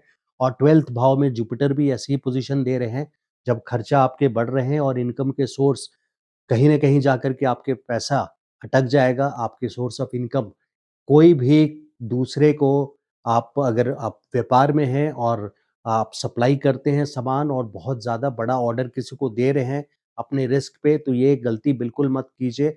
यहाँ से सिर्फ़ ये है कि देखिए 5वीं दृष्टि बृहस्पति की चौथे भाव पे पड़ती है, तो चौथा भाव यहाँ पे रियल एस्टेट का है, फिक्स प्रॉपर्टी का है, लेकिन वहाँ भी ये रियल एस्टेट दिलाते ज़रूर हैं, प्रॉपर्टी में फेर-बदल कराते ज़रूर हैं, लेकिन वहाँ पर भी कर्ज करवा कर के करते हैं। तो लोग जनरली क्या करते हैं, बहुत बड़ा कर्ज ले लेते हैं, जो कि सर्विसेबल नहीं रह जाता है आगे चल के उसको सर्विस करना। यहाँ बुद्धि भ्रष्ट कर देते हैं बृहस्पति 12th हाउस में और उसको सर्विस करना, उस लोन को सर्विस करना बहुत मुश्किल हो जाता है आगे चल कर के। तो रियल एस्टेट में भी अगर आप प्रॉपर्टी लेते हैं, तो वास्तु वगैरह चेक करके भी लें, क्योंकि ये पोज़ीशन एक श्रापित पोज़ीशन है बृहस्पति का। अगर आप नए मकान भी लेते हैं या रेनोवेशन भी कराते हैं, तो उसमें बहुत सोच समझ करके, क्योंकि ये श्रापित प्रॉपर्टी दिलवाते हैं बृहस्पति इस पोज़ीशन पे। तो बृहस्पति 12th हाउस में, 2nd हाउस में केतु और राहु भी आपके 8वें स्थान पे। तो ये 2 खास करके केतु और बृहस्पति यहाँ विपरीत राजयोग को बहुत ज़्यादा वेटेज ना दें, आपके लिए बेटर रहेगा, रिस्क ना लें। काफ़ी चिंताजनक गोचर है कर्क वालों के लिए। यहाँ पे अगर किसी की सूर्य की दशा चल रही हो और दशम स्थान पे सूर्य हो, जो कि दशम स्थान है, कर्म क्षेत्र है, जहाँ से आपका बिज़नेस या जॉब की पोज़ीशन हम लोग देखते हैं और यहाँ पे सूर्य उच्च के रहेंगे। लेकिन इसके बावजूद हालाँकि सूर्य की दशा अपना फल देंगे, लेकिन उसमें भी मैं परसेंटेज में एक अंदाजे के लिए बता रहा हूँ, उसमें भी 80% आपको रिवॉर्डिंग पोजीशन सूर्य के इस साल की पोजीशन में मई 2025 से मई 2026 में आपको 80% रिजल्ट्स अच्छे नहीं आएँगे। हालाँकि सूर्य की दशा आपकी उच्च की है, अगर जन्म कुंडली में आपके दशम स्थान पे सूर्य हैं तो। या सूर्य आपके अगर 12th हाउस में हैं जन्म कुंडली में और गुरु का गोचर सूर्य के ऊपर बहुत अच्छा माना जाता है, कोई ना कोई एक रिवॉर्ड, एक गिफ्ट दे कर के जाते हैं। लेकिन चूँकि यहाँ पे अगर जन्म का सूर्य आपके 12वें स्थान पे है और गुरु का गोचर भी हो रहा है, तो ये कैंसिलेशन की ओर चला जाता है। यानी आप बहुत बड़ा गिफ्ट उसमें एक्सपेक्ट नहीं कर सकते। हाँ, जब तक कि आपका जो लेना-देना है या आपका जो व्यापार है या जॉब है, वो किसी फ़ॉरेन या अब्रॉड से रिलेटेड ना हो, मल्टीनेशनल से रिलेटेड ना हो, एनआरआई से रिलेटेड ना हो, से संबंधित फ़ायदा हो तो वो ये अलग बात है। एनआरआई से ज़रूर बेनिफिट्स मिल सकते हैं आपको, अब्रॉड सेटल्ड हैं तो आपको बेनिफिट्स मिल सकते हैं और या एक्सपोर्ट-इम्पोर्ट का बिज़नेस है, इंडिया में रहते हैं, तो anything to do with abroad या एनजीओ से रिलेटेड है, तो आपको बेनिफिट हो सकता है। लेकिन बाकी जितने लोग हैं, जो कर्क लग्न की राशि वाले हैं, उनके लिए अत्यधिक सावधान रहना is very, very important for this particular year. Please mark my words, यही बेनिफिट है जो ज्योतिष को जानने से आपको मिल सकता है और जानते-बूझते हुए भी अगर आप अपने फाइनेंशियली रॉन्ग डिसीजन करेंगे, तो आपके लिए ये एक घातक साबित होगा, सुसाइडल मिशन साबित होगा।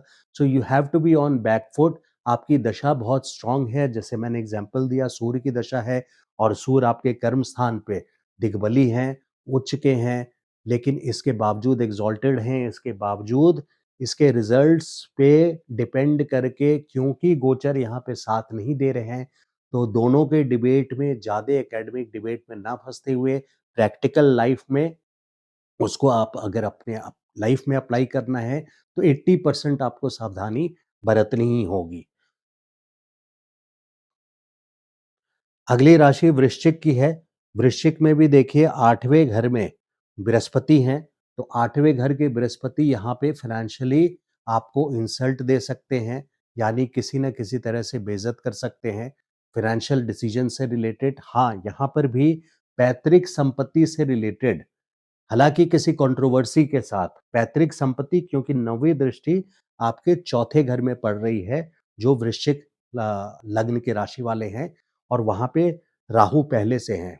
तो बृहस्पति की दृष्टि कुंभ पे जहाँ कुंभ में राहु पहले से हैं, तो किसी कंट्रोवर्सी या बदनामी के साथ लेकिन पैतृक संपत्ति का बेनिफिट आपको मिल सकता है और इंश्योरेंस से रिलेटेड कुछ ऐसे बेनिफिट्स हैं, रिसर्च से रिलेटेड बेनिफिट्स, इंश्योरेंस से रिलेटेड बेनिफिट्स आपको मिल सकते हैं।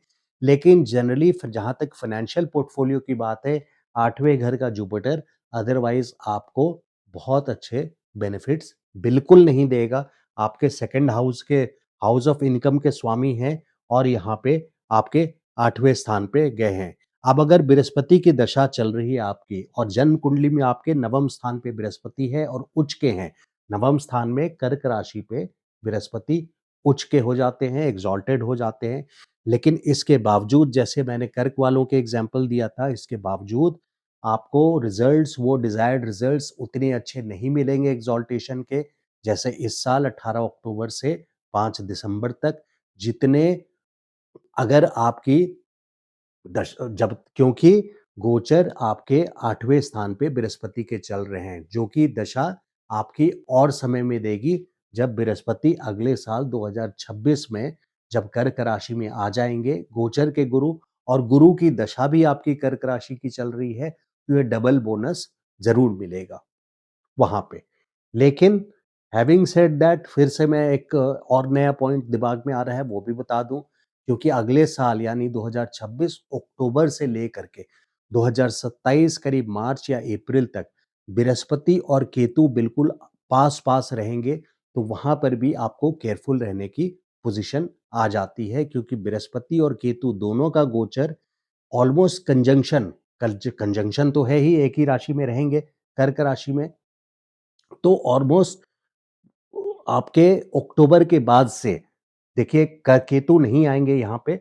बात यह है कि केतु आपके 5 दिसंबर को कर्क राशि में आएंगे, लेकिन बृहस्पति यहाँ पे ऐसे आ जाएंगे जो केतु के बिल्कुल नजदीक रहेंगे, तो ऑलमोस्ट कंजंक्शन वाला इम्पैक्ट देंगे। आप सिर्फ राशि से ये मत समझिए कि कर्क राशि में है तो मैंने कैसे बोल दिया कि कंजंक्शन वाली पोजीशन है, क्योंकि 30 डिग्री हम लेते हैं अपनी समझ के लिए, लेकिन डिग्री वाइज जब केतु और गुरु बृहस्पति पास होंगे तो कंजंक्शन वाला ही इम्पैक्ट देंगे।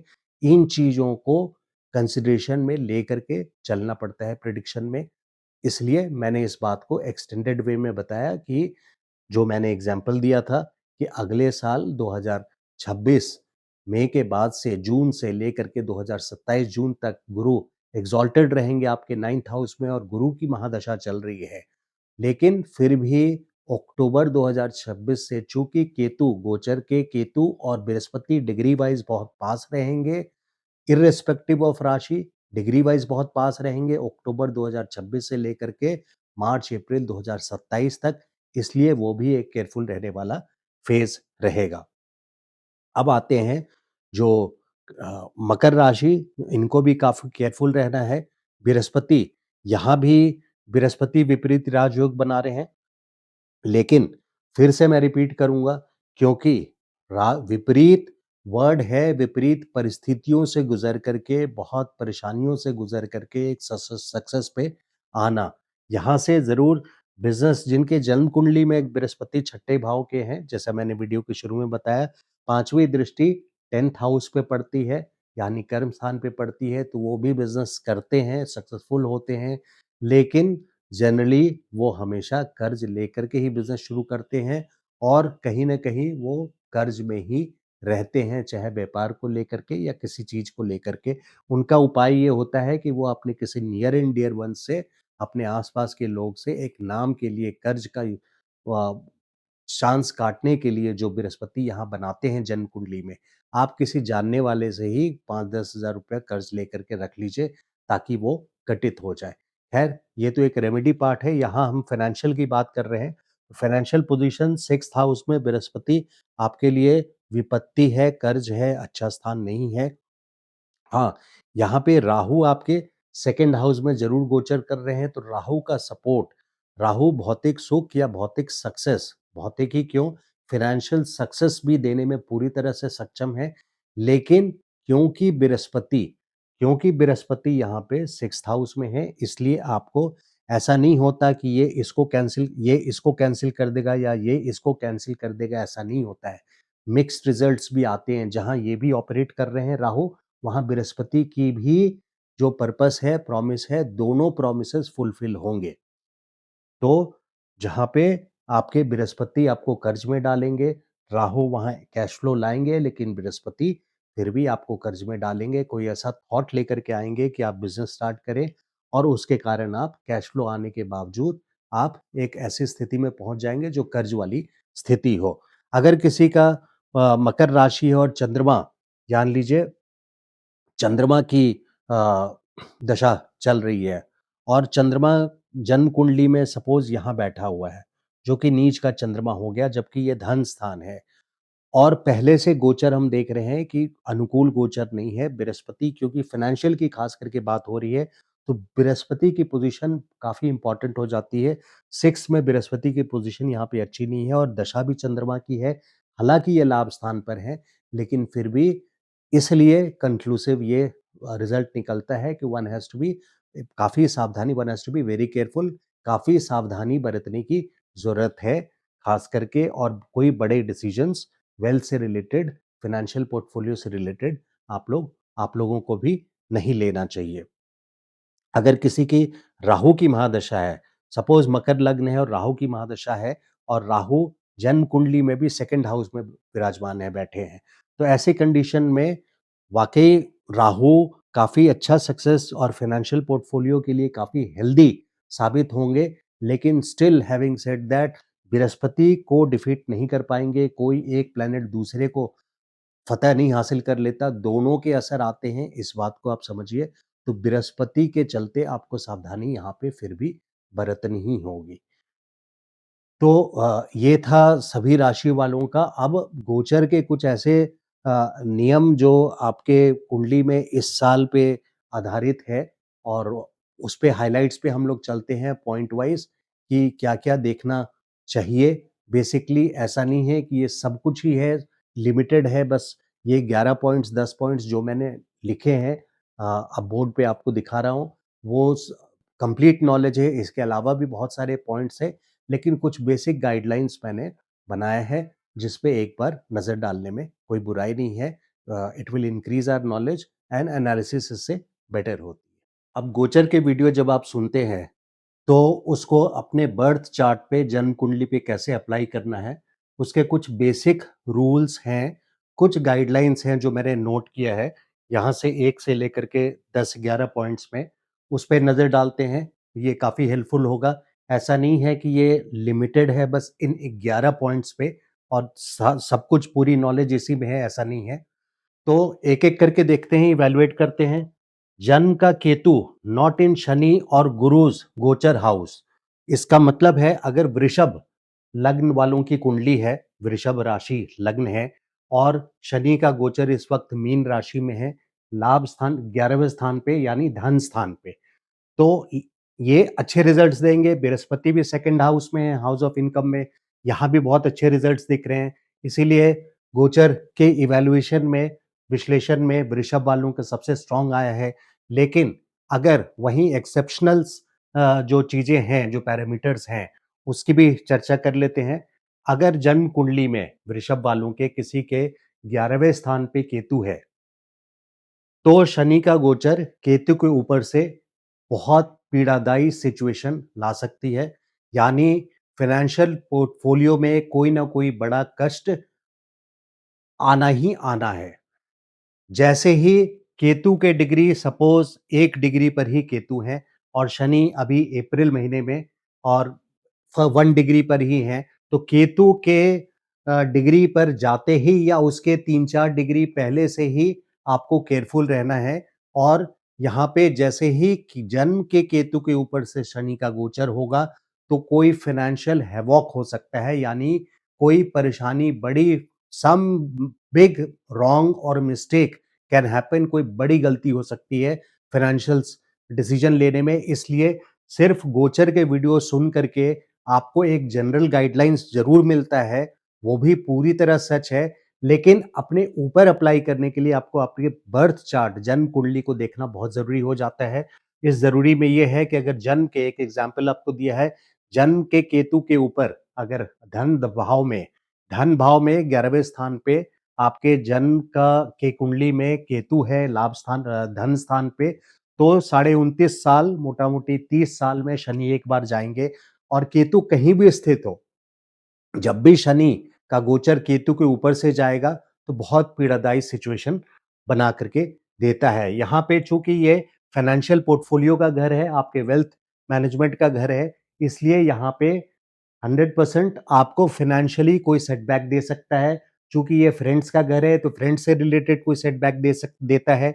और अगर वहीं आपके जन्म का केतु सपोज़ 5th हाउस में है और शनि का गोचर 5th हाउस में केतु के ऊपर से हो रहा है, तो लव रिलेशनशिप से रिलेटेड या बच्चे से संबंधित, आपके अगर मैरिड हैं और बच्चे हैं, तो बच्चों से संबंधित कोई बहुत दुखद सूचना आपको मिल सकती है। या फिर आपको लव अफेयर, लव रिलेशनशिप में अगर कोई है, तो उनके लिए बहुत बड़ा सेटबैक ये क्रिएट हो सकता है।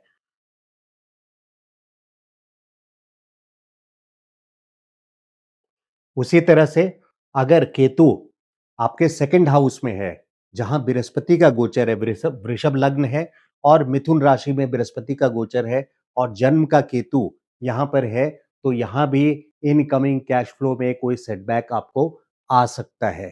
तो इन बातों का आपको ध्यान रखना बहुत जरूरी है। अगर शनि के जगह, अगर केतु के जगह यहाँ पे मान लीजिए जन्म का राहु है, तो ये श्रापित युति बन रही है, एक पिशाच युति बन रही है, यानी कोई अनफोर्सीन ऑब्स्टिकल्स, ऐसी दुविधा, ऐसी परेशानी, दुविधा नहीं, बहुत बड़ी परेशानी बन रही है, जिससे आपके फाइनेंशियल पोर्टफोलियो में एक बड़ा डेंट लगेगा। डेंट से मेरा मतलब है कि नुकसान होगा। और वही अगर जन्म कुंडली में वृषभ लग्न है और राहु, यहाँ चाहे कोई भी लग्न हो, उससे मतलब मैंने एग्जाम्पल लिया है वृषभ का।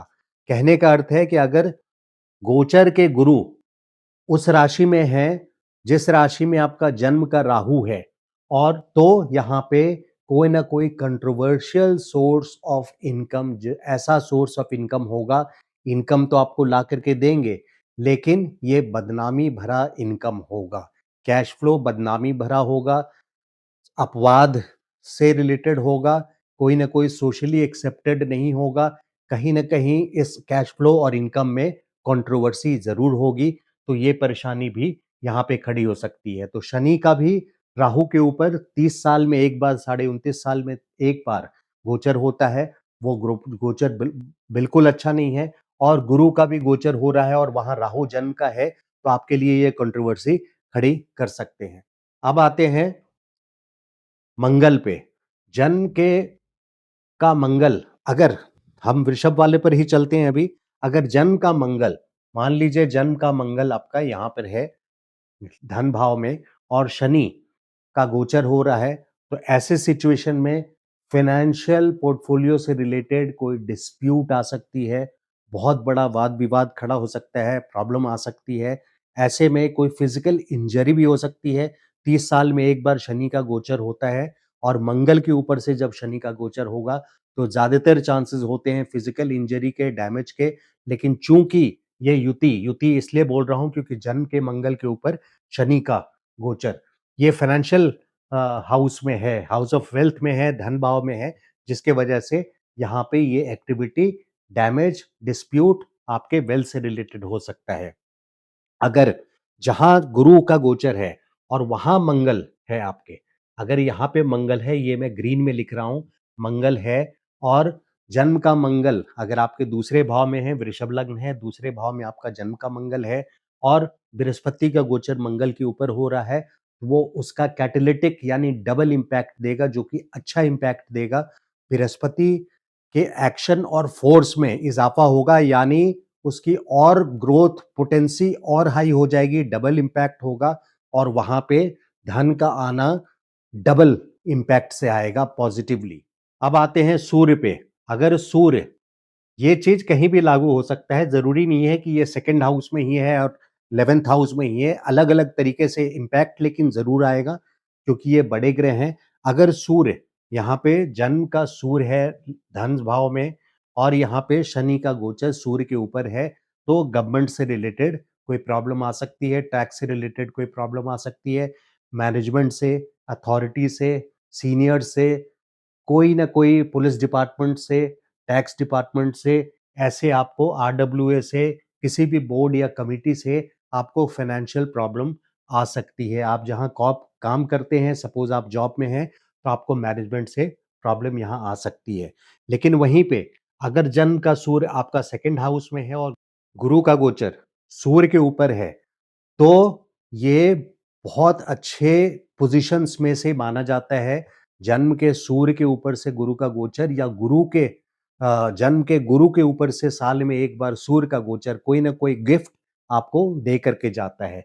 इन दोनों में सूर्य के ऊपर से गुरु का गोचर ज़्यादा वर्थव्हाइल, ज़्यादा बड़ा गिफ्ट या बेनिफिट, बेनिफिशियल पोजीशन, और यहाँ बेनिफिशियल पोजीशन क्योंकि बृहस्पति का लेना देना डायरेक्टली फाइनेंस से है, खास करके यहाँ फाइनेंस का वीडियो मैं बना रहा हूँ, पैसे का पोर्टफोलियो से रिलेटेड। तो सूर्य के ऊपर से अगर सेकंड हाउस में सूर्य है और सूर्य के ऊपर से बृहस्पति का गोचर है, तो यह बहुत अच्छा पोजीशन आ जाता है। अब वृषभ वालों के लिए सिंह राशि है फोर्थ हाउस में, तो फोर्थ हाउस के स्वामी के ऊपर से बृहस्पति का ट्रांजिट यहाँ पे ये दिखाता है कि रियल स्टेट से रिलेटेड कोई बड़ी फाइनेंशियल गेन आपकी हो सकती है। रियल स्टेट से रिलेटेड, प्रॉपर्टी से रिलेटेड कोई ना कोई बड़ा गेन आपको यहाँ आ सकता है। ये काफी रिच लोगों की कुंडली में भी होती है। इसको देखा जाता है कि fourth Lord in the second house, ऐसे लोगों के पास प्रॉपर्टी बहुत लंबी चौड़ी होती है। और बृहस्पति का जब ट्रांजिट होगा सन के ऊपर, तो वो कोई प्रॉपर्टी आपको नई प्रॉपर्टी देने में सक्षम है या बड़ा cash flow, big cash flow देने के लिए पूरी पोटेंसी यहाँ पे रखते हैं। अब आते हैं जन्म के चंद्रमा के ऊपर से शनि का गोचर। ये लगभग सभी लोग जानते हैं जो ज्योतिष चैनल देखते हैं, ये साढ़े सती का पीक होता है। अगर यहाँ पे वृषभ लग्न है, मैंने वृषभ का ही एग्जाम्पल लिया, चाहे आप कुंभ, अब हम एग्जाम्पल बदल लेते हैं। मान लीजिए कि यहाँ पे हम कुंभ लग्न की कुंडली ले लेते हैं। सपोज ये कुंभ लग्न है, सपोज ये कुंभ लग्न है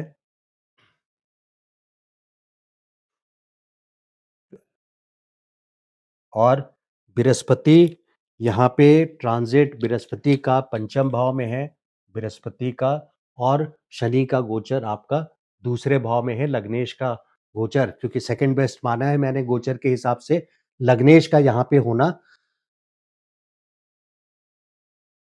और आपके धन भाव और इनकम के भाव के स्वामी बृहस्पति पंचम में, तो ये पोजीशन और पंचम से डायरेक्टली लाभ स्थान को देख रहे हैं।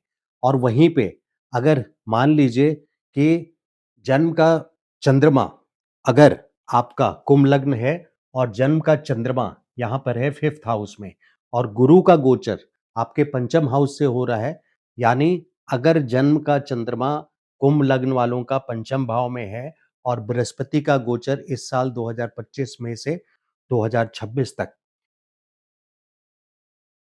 आपके पंचम भाव में है, तो ऐसे सिचुएशन में ये गज केसरी योग का रिजल्ट दे रहे हैं और आपकी financial flow, cash flow, wealth का इंक्रीज होना बहुत अच्छा, बहुत स्ट्रांग पोजीशन ये बनाता है।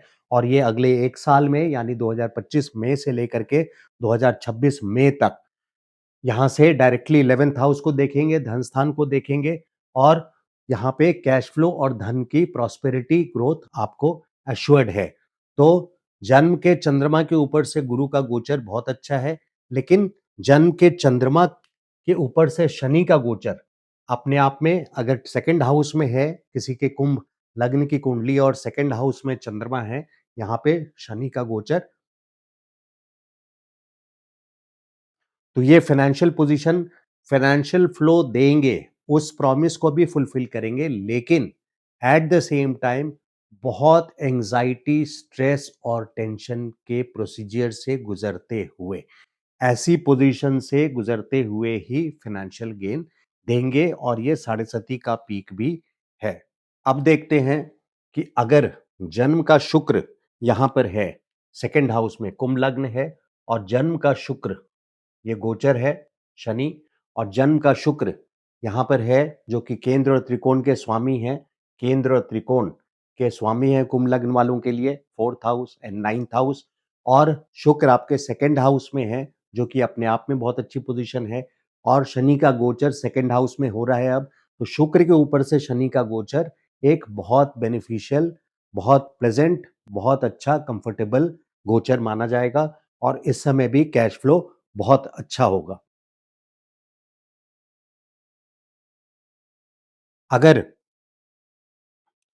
अब आ जाते हैं कि अगर जन्म का गुरु, यहां अब ये हटा देते हैं, अगर जन्म का गुरु, आपका जन्म का गुरु भी यहाँ है और ट्रांजिट का गुरु भी पंचम में है, तो जन्म के गुरु के ऊपर से ट्रांजिट का गुरु अपने आप में बहुत अच्छे रिजल्ट्स देंगे। ये भी काफी अच्छे रिजल्ट्स यहाँ पे देंगे, डबल इम्पैक्ट हो जाता है बृहस्पति के बेनिफिक रिजल्ट्स में। तो यही अप्लाई करता है जब भी शनि, अगर शनि केतु के नक्षत्र से गुजरते हैं, किसी भी इस साल नहीं गुजर रहे, लेकिन अगर केतु के नक्षत्र से गुजरते हैं, केतु के नक्षत्र कौन-कौन से हैं? अश्विन है, मघा है, मूल है। इन तीनों नक्षत्र में से किसी में भी अगर शनि, गुरु या कोई भी ग्रह ट्रांजिट करते हैं, तो वो एक पीड़ादायी सिचुएशन हो जाती है। उस टाइम पे इसको आप नोट कर सकते हैं।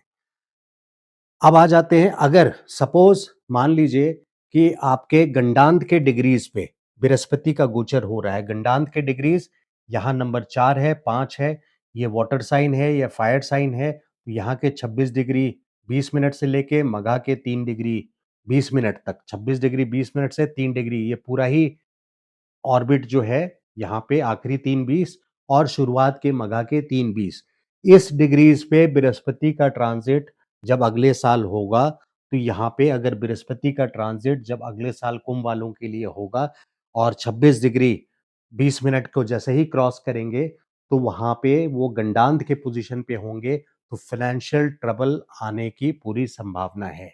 इसी तरह से बृहस्पति जब भी पहला गंडांत ये पड़ता है मीन राशि और मेष राशि। मीन राशि में रेवती नक्षत्र के 26 डिग्री 20 मिनट से लेकर के अश्विन नक्षत्र के 3 डिग्री 20 मिनट तक, यानी आखिरी 3 मीन राशि में और शुरुआत के 3 डिग्री 20 मिनट मेष राशि के, ये गंडांत के डिग्री हैं। अगर बृहस्पति का ट्रांजिट गंडांत के डिग्री पे यहाँ पे होता है, तो ये फाइनेंशियल ट्रबल्स, हालांकि ये सेकंड हाउस है, इसके बावजूद फाइनेंशियल ट्रबल यहाँ से यहाँ आनी ही आनी होती है, सेकंड हाउस होने के बावजूद। इस बात को ध्यान रखिए। उसी तरह से दूसरा लेकिन 3 गंडांत में ये स्कॉर्पियो है। तीनों गंडांत में सबसे डिफिकल्ट गंडांत स्कॉर्पियो यानी वृश्चिक और धनु का है।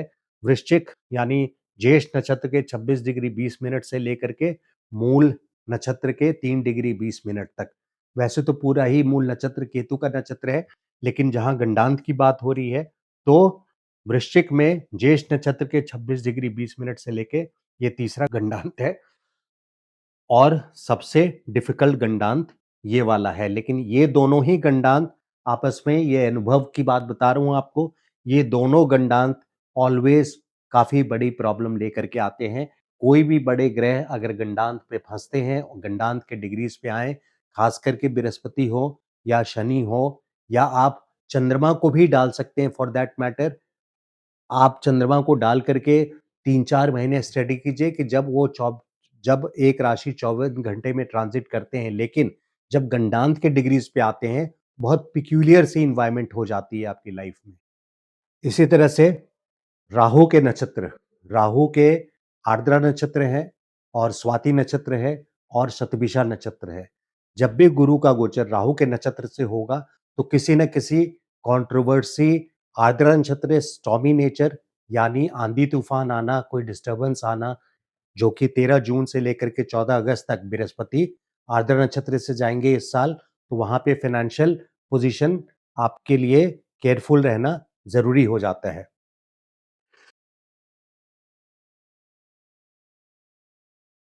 ये चीज वृषभ वालों के लिए ज्यादा एप्लीकेबल है। अभी मैं आपको बना करके दिखाता हूं, क्योंकि वृषभ वालों के लिए यहाँ पे वृषभ लग्न ये है, मिथुन राशि पड़ती है सेकंड हाउस में, मिथुन राशि, और मिथुन राशि में आर्द्रा नक्षत्र पड़ता है। बृहस्पति का गोचर जब भी आर्द्रा में होगा, यानी 13 जून से लेकर के 14 अगस्त तक, तो उस समय सेकंड हाउस में होने के बावजूद फाइनेंशियल ट्रबल आ सकती है। तो 13 जून से 14 अगस्त तक राहु के नक्षत्र में होने की वजह से, बृहस्पति का राहु के नक्षत्र में होने की वजह से आप लोगों को खास करके केयरफुल रहना चाहिए। तो राहु के कोई भी नक्षत्र हो, आर्द्रा हो, स्वाति हो या शतभिषा हो। स्वाति यहाँ है, शतभिषा कुंभ वालों के लिए और शतभिषा। तो आर्द्रा, स्वाति या शतभिषा, गुरु का गोचर जब भी राहु के नक्षत्र से होगा तो फाइनेंशियल पोर्टफोलियो में सावधानी बरतनी है। गंडांत के डिग्री से जब भी क्रॉस करेंगे तो फाइनेंशियल पोजीशन से सावधानी बरतनी है। अब ओवरऑल एक व्यू देखते हैं कि दशा जन्म कुंडली में सपोज प्लैनेट जो आपके ग्रह की दशा चल रही है, वो दशा बहुत अच्छी है, उच्च की है, 11वें स्थान पे है, किसी भी बात कर लें, किसी भी तरीके से, या पंचम का है या सेकंड हाउस का है और गोचर आपका बहुत खराब बता रहा है, तो भी मेरी सजेशन पूरी तरह से ये है कि आने वाला वातावरण जो है आपके अनुकूल नहीं है। उस साल आपको सँभल कर के रहना होगा, यानी गोचर के इफ़ेक्ट्स को आप नज़रअंदाज नहीं कर सकते। दशा अच्छा बता रहे हैं, लेकिन चूँकि गोचर उसके स्पीड को लिमिट कर रही है, इसके वजह से जो जितने अच्छे इम्पैक्ट्स आने चाहिए, वो इम्पैक्ट नहीं आएँगे और ऑन द कॉन्ट्ररी आपको कॉशियस रहना ज़्यादा इम्पोर्टेंट हो जाता है। तो ये था गोचर का एक कंप्लीट वीडियो फाइनेंशियल पोर्टफोलियो का, खास करके जिसमें अगले 1 साल जो मैंने मई से लिया, क्योंकि मीन राशि में शनि आ चुके 29 मार्च को, मई 14 को बृहस्पति आ जाएँगे और मिथुन राशि में राहु और केतु भी राशि अपनी परिवर्तित कर लेंगे 18 मई से लेकर के 2025 के 5 दिसंबर तक। तो मैंने मई 2025 से लेके 2026 में करीब 12.5 महीने का, 13 महीने अप्रॉक्सिमेटली राउंडेड कीजिए, तो 13 महीने का वीडियो बनाया है। और आप आई होप कंटेंट, बोर्ड के कंटेंट, क्योंकि मैंने 3 बोर्ड्स चेंज किए हैं बीच में, उन आपको कम्युनिटी सेक्शन पे मिल जाएगा, इसको रेफर कीजिए और आने वाले जो वीडियोस, मंथली वीडियोस होते हैं, उस पे अप्लाई कीजिए अपने जन्म कुंडली पे, ताकि आपको अपनी इनसाइट मिल सके, आप खुद अपनी कुंडली को अच्छी तरह से विश्लेषण करके देख सकें और आपको क्लैरिटी आ सके। Thank you so much. नमस्कार।